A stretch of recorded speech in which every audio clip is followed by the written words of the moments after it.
Hi, this is a great comment from Judy Kimeski, and she's talking about TB skin tests and warns about them, and I totally agree with her on that. I will read to you her comment and make my own comment about it. Did you know that getting a TB skin test can be dangerous? Although it is not a vaccine, TB antigens are placed in a syringe and injected under the skin. It contains Trin-80 polysorbate 80 as a stabilizer, phenol as a preservative. It may contain dioxane, a suspected carcinogen and known liver and kidney toxicant. Phenol is a suspected liver, kidney, respiratory, cardiovascular, and central nervous system toxicant. Many factors can influence the test results. Thus, false negative and false positives are relatively common. And I totally agree with Judy on this because the real reason why our body actually has TB bacteria is to protect the body and remove potential cancerous cells. We receive TB bacteria from our mother through the breast milk. This is not by accident, and this is not a mistake. TB bacteria are to be in our body in order to keep us healthy and to protect us against an overgrowth of certain cells. If that has to happen because of shock, because of conflict situations, which typically happens when we are under severe stress. And this is a natural protective mechanism that is built into our biology. So every person has to have TB bacteria. To do a skin test and inject these substances and TB antigens into the system, it can completely distort the messaging system in our body. And we can have reactions that normally we would not have. It interferes with the natural balance of the immune system. So I wholeheartedly agree with you, Judy. And anyone who wants to take a TB test, I recommend stay away from these because they can lead to treatment of TB when you have no infection of tuberculosis at all. It's a very risky thing to do.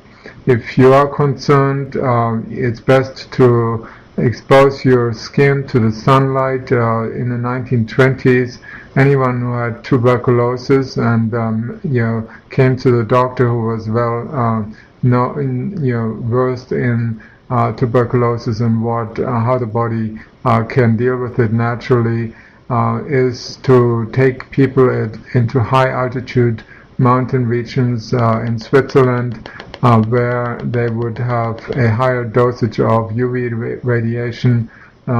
These patients were lying in the sun, without any clothes on, and within a couple of days, their TB infection subsided and didn't recur, because in the presence of enough vitamin D, TB bacteria decline or go back to their normal number of your presence in the body and wouldn't cause anyone any harm.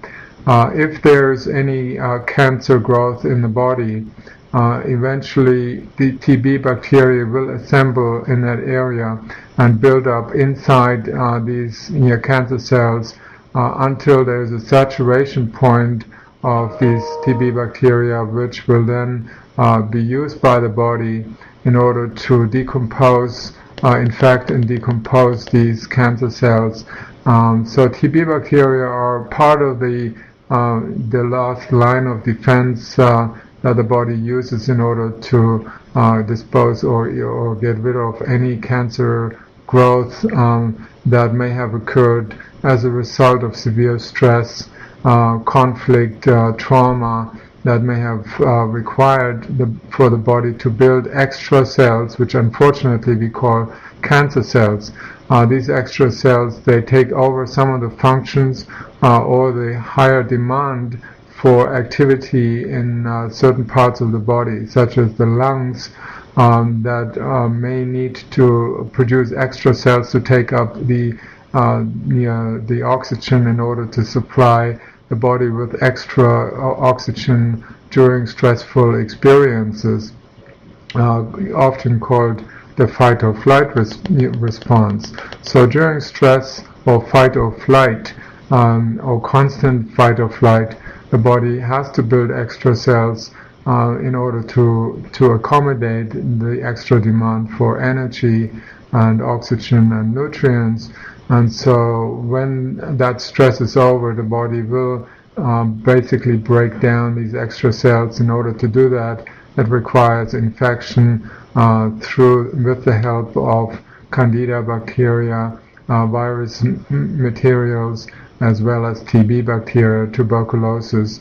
And tuberculosis is not a disease, it is part of the protective survival mechanism. If we support the body through that, instead of fighting it and by implanting your antigens, TB antigens into the body, we are severely disturbing the process of natural healing and can cause more trouble, more problems that are maybe extremely difficult to remedy naturally. And therefore I'm totally against using TB antigens, injecting them under the skin. Thank you.